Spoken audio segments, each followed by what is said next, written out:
For more than 2 decades, he was America's trusted morning voice, interviewing presidents, celebrities, and delivering the news to millions of households.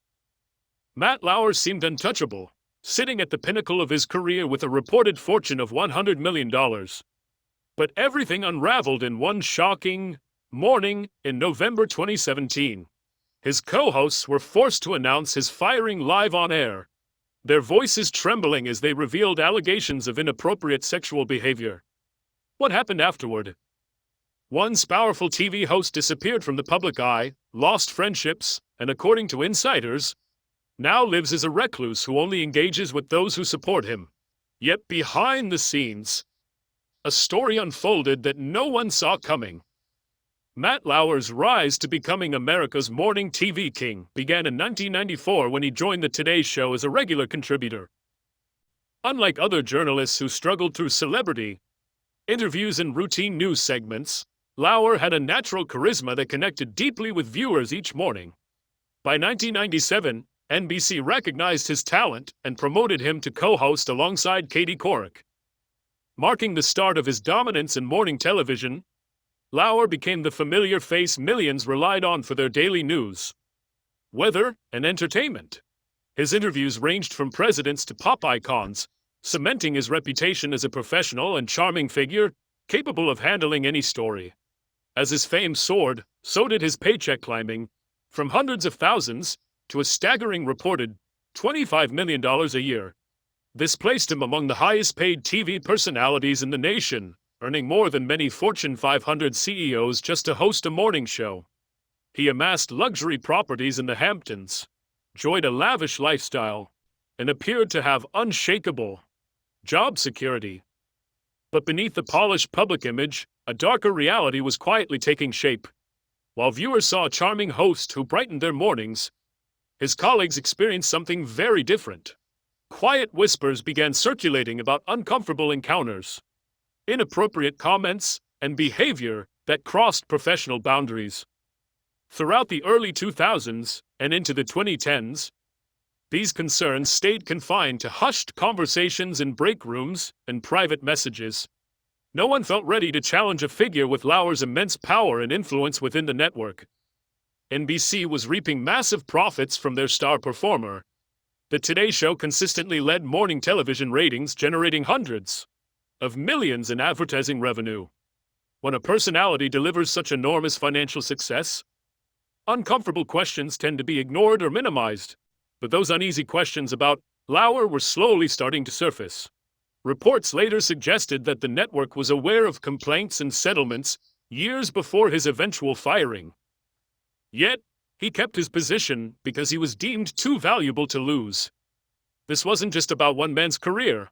It was about an entire media empire built around his morning show persona. Advertisers prized his presence. Viewers trusted his delivery. NBC stockholders remained happy with the profits he brought in. But media empires built on shaky foundations eventually crumble, and Lauer was heading toward a spectacular downfall. The real question wasn't if, but when.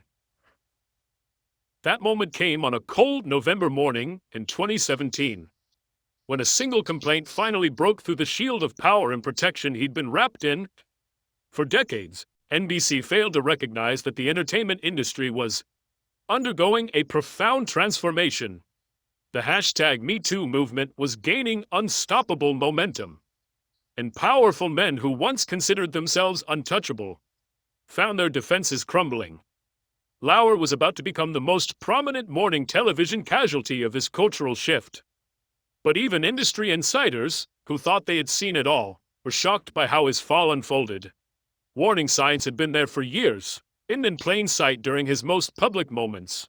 The gap between Matt Lauer's polished public persona and his troubling private behavior was a masterclass in maintaining false appearances.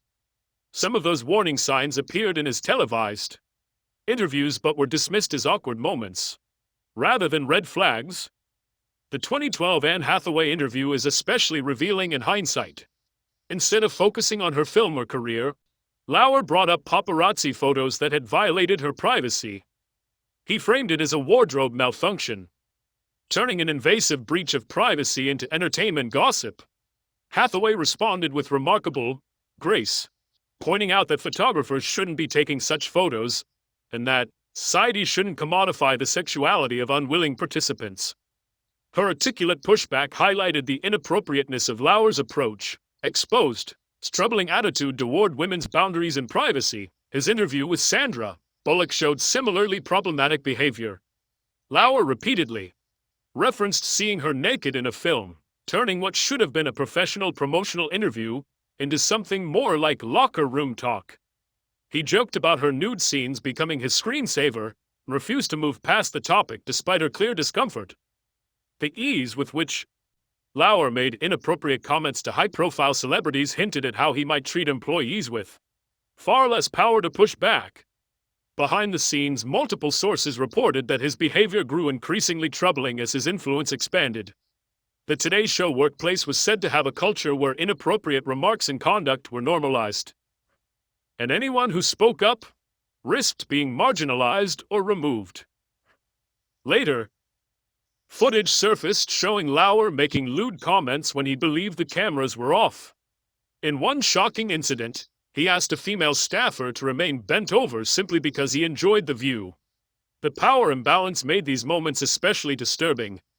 As the show's star and de facto boss, Lauer's behavior created an environment where employees felt they had no choice but to stay silent.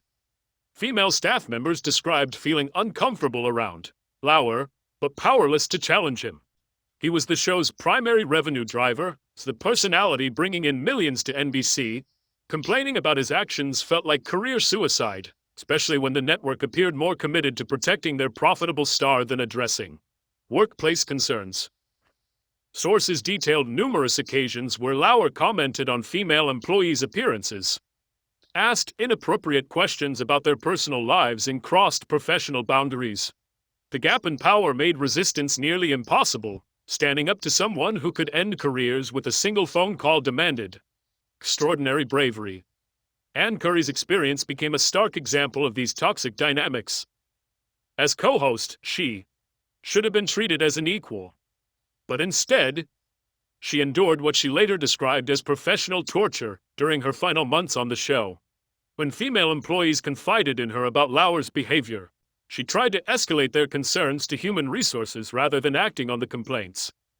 NBC fired Curry while keeping Lauer in his $25 million a year role. This decision sent a clear message. Challenging their star performer was unacceptable. Lauer was simply too valuable, too profitable, and too integral to NBC's success to face any real consequences.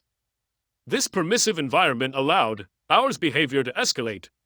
Without real accountability, it was clear to everyone that the network prioritized protecting their revenue generator over employee well-being. Earning $25 million a year and being treated as irreplaceable, Lauer developed a dangerous sense of entitlement, believing that normal workplace rules simply didn't apply to him. The tragic reality was how many careers and lives were impacted while NBC shielded him. Female employees who deserve safe and supportive workplaces instead had to navigate a toxic environment made unbearable by his conduct. Yet power structures built on silencing victims have expiration dates, and Lauer's time was running out. Someone was finally ready to break through the wall of protection surrounding him. The downfall began when, in late 2017, a detailed and serious complaint reached NBC executives, one too grave to be swept away with quiet settlements or media management. The incident that ultimately destroyed Lauer's career happened during the 2014 Winter Olympics in Sochi, Russia. According to the complaint, Lauer met a female NBC employee at a hotel bar after she had consumed a significant amount of alcohol. What followed became the evidence that finally ended his decades-long reign. The woman alleged that Lauer invited her to his hotel room, where the encounter quickly turned non-consensual. Despite her intoxicated state and inability to give proper consent, Lauer allegedly engaged in sexual activity she repeatedly refused. The detailed nature of the allegations made it impossible for NBC to ignore or resolve quietly. Once this complaint surfaced, other victims found the courage to come forward with their own stories. A former Today Show producer claimed misconduct dating back to 2001. She said Lauer summoned her to his office under the guise of work, then locked the door and started him. Asked her to unbutton her shirt. The encounter escalated to non-consensual sexual activity, so traumatic she lost consciousness and required medical attention from Lauer's assistant. The fact that his own assistant allegedly had to escort a woman for medical care after an encounter with Lauer raised serious questions about what NBC knew and when, yet this incident didn't prompt the network to investigate or act at the time. More women stepped forward with similar allegations. One said Lauer exposed himself in his office and later retaliated professionally when she refused his advances. Another described receiving an inappropriate gift-on adult toy, accompanied by a note describing how he intended to use it with her. The pattern was unmistakable. Multiple women, spanning many years, described consistent behavior where Lauer used his power to coerce compliance. With professional consequences for refusal, these allegations gained added weight. Mid reports of institutional knowledge within NBC, sources indicated the network quietly settled multiple complaints over years, using non-disclosure agreements to silence victims while allowing Lauer's behavior to continue. If true, NBC was effectively enabling predatory conduct while profiting from his presence. When investigative journalist Ronan Farrow examined these claims, NBC denied any secret settlements, calling the agreements routine departure arrangements unrelated to misconduct. However, Farrow, who famously helped expose the Harvey Weinstein scandal, maintained he had documentation proving otherwise. The Sochi incident was especially damaging because it embodied all that was wrong. NBC's most trusted morning host, representing the network at a major global event, allegedly preying on a vulnerable colleague. Beyond the human toll, the optics for NBC were devastating. Lauer's history of troubling on-air behavior also came under renewed scrutiny during this period. His 2006 interview with Britney Spears was heavily criticized for focusing on her fitness. As a mother, referencing paparazzi photos and driving her to tears live on television, documentaries exploring Spears' struggles later cited this interview as an example of media coverage that exacerbated her mental health challenges instead of offering support. The timing couldn't have been worse for NBC. The Harvey Weinstein scandal had already exposed how powerful entertainment figures could silence victims for decades. The #MeToo movement was at its peak. Audiences were no longer willing to excuse misconduct by beloved personalities. NBC found itself in an impossible position. Continuing to protect their highest-paid star risked massive public backlash and potential legal consequences. The complaint was too detailed, the evidence too strong, and the cultural moment too charged for the network to rely on their old crisis management tactics. Executives who had spent years safeguarding their $25 million investment suddenly realized that keeping Lauer on the air would cost far more than letting him go. They also knew that firing him would send shockwaves through morning television and raise serious questions about their own role in enabling his behavior. But no one expected how swiftly and completely everything would unravel once the first complaint broke through their defenses. On November 29, 2017, Matt Lauer's career came to an abrupt end, and his retreat from public life began. NBC acted so quickly to terminate him that Today's Show staff learned of the firing just hours before going live. This forced co-hosts Savannah Guthrie and Hoda Kotb to deliver the shocking news to millions of viewers who had trusted Lauer for over 2 decades. Struggling to maintain composure, Guthrie and Kotb announced that Lauer had been fired for inappropriate sexual behavior. The shock on their faces mirrored the disbelief of viewers who had welcomed him into their homes every morning. For many, it felt like a profound betrayal of trust. The fallout was immediate and severe. Lauer went from one of America's most recognizable media figures to a complete industry outcast overnight. No network would hire him, no production company would work with him, no amount of money or connections could repair the damage to his reputation. Financially, the impact was drastic. NBC cut off his $25 million annual salary immediately. Unlike some celebrity scandals where golden parachutes or secret severance packages cushioned the fall, Lauer received nothing beyond what he had already earned. The network made it crystal clear that they were severing all ties. The personal toll may have been even greater. Sources close to Lauer revealed that the man once commanding attention at every industry event and Hampton's social gathering became utterly isolated. Former friends stopped calling, invitations vanished, the social circles that once revolved around his celebrity status disappeared almost overnight, reports indicate that many who initially maintained contact eventually ceased reaching out. Altogether, those close to him described Lauer as increasingly selective about who he interacted with, preferring only those who supported his version of events rather than challenged him to face reality. His isolation wasn't limited to social life. It extended to geography as well. Lauer reportedly spent most of his time at his Hamptons estate, removed from the New York media scene where he had once held sway. The personality who thrived on public attention and constant interaction became a recluse, avoiding appearances and shunning the spotlight. Meanwhile, his marriage to Annette Roall, already strained for years, ended in divorce. Sources suggest Rowe had known about Lauer's affairs and inappropriate behavior long before the scandal broke, but stayed for their children's sake and to support his career. They had reportedly been living separate lives even before the allegations became public. The divorce revealed the profound impact of Lauer's actions on his family. Once the allegations surfaced, whatever remained of their relationship crumbled completely.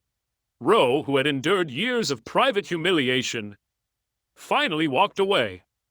The public exposure of Matt Lauer's behavior brought both vindication and fresh trauma, especially for his wife.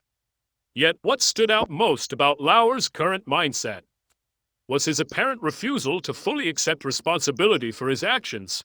Sources close to him said he felt unfairly treated and believed the punishment far exceeded his alleged offenses. This sense of victimization, and genuine accountability helps explain why his limited attempts at rehabilitation faltered. In 2019, he tried to re-enter the public conversation by publishing an opinion piece defending himself against some of the allegations. The effort backfired spectacularly. Rather than showing remorse or growth, the piece came across as tone-deaf and self-serving, reinforcing the public's perception that he still didn't grasp the gravity of his misconduct. His romantic life saw some developments when reports surfaced of a relationship with marketing executive Shaman Abis. However, even this new relationship underscored his continued isolation from his former life. The couple's appearances at social events in the Hamptons where his ex-wife was also present created awkward situations. A reminder that his past continued to shadow him. While Lauer's financial situation wasn't ruined, it did change considerably. Though he retained substantial wealth from his lucrative career, the lavish lifestyle he once enjoyed required adjustment. Real estate investments provided some financial cushioning, but the days of limitless spending and the perks of television royalty were over. Most striking about Lauer's post-scandal life has been his near-total disappearance from public view. In an age when disgraced celebrities often seek comebacks through podcasts, social media, or other platforms, Lauer has remained almost entirely silent. No memoir, no redemption interviews, no slow return to the spotlight. The silence suggests either a recognition of how deeply damaged his reputation is, or a stubborn hope that he might one day reclaim prominence. Either way, it reveals someone profoundly disconnected from the reality of his permanent fall from grace. Matt Lauer's downfall transcended individual misconduct to become a symbol of the systemic problems plaguing the U.S. entertainment industry's handling of powerful men and their victims. His case exposed a toxic culture that allowed inappropriate behavior to persist as long as it didn't threaten financial success. The timing of his firing, mid the peak of the #MeToo movement, transformed his scandal from just another celebrity downfall into proof that no one was untouchable, regardless of their financial value or star power. NBC's handling of the crisis became a blueprint for corporate responsibility. Their swift decision to terminate Lauer without compromise or delay sent a clear message to other networks and employers. The old methods of quiet settlements and willful ignorance were no longer acceptable. The impact of this reckoning extended far beyond morning television, reshaping how misconduct is confronted in the media world and beyond. In the wake of Matt Lauer's downfall, networks across the industry began re-evaluating their workplace policies, implementing stronger reporting systems, and closely scrutinizing their own high-profile personalities for similar misconduct. The entire entertainment world was forced to confront a culture that had allowed such behavior to persist unchecked for decades. For victims of workplace harassment and assault, Lauer's termination marked a pivotal moment. It proved that speaking out could finally lead to real consequences for powerful offenders, something that had seemed nearly impossible just a few years earlier. The woman whose complaint brought him down achieved what many before her could not: genuine accountability. However, the case also exposed deep institutional failures. If reports about prior settlements and ignored complaints were accurate, it meant NBC had repeatedly put profits ahead of employee safety. The company faced tough questions about what it knew, when it knew it, and why it failed to act sooner. The broader media landscape shifted as well. Morning show dynamics evolved, with networks becoming more vigilant about power imbalances and workplace relationships. The casual misogyny once normalized in many entertainment environments was no longer tolerated. As companies recognized the severe financial and reputational risks of ignoring such issues, Lauer's case also served as a cautionary tale about the dangers of building entire brands around single personalities. NBC's heavy investment in his image and success left the network vulnerable to scandal. When he fell, he took a significant portion of their morning show's credibility down with him.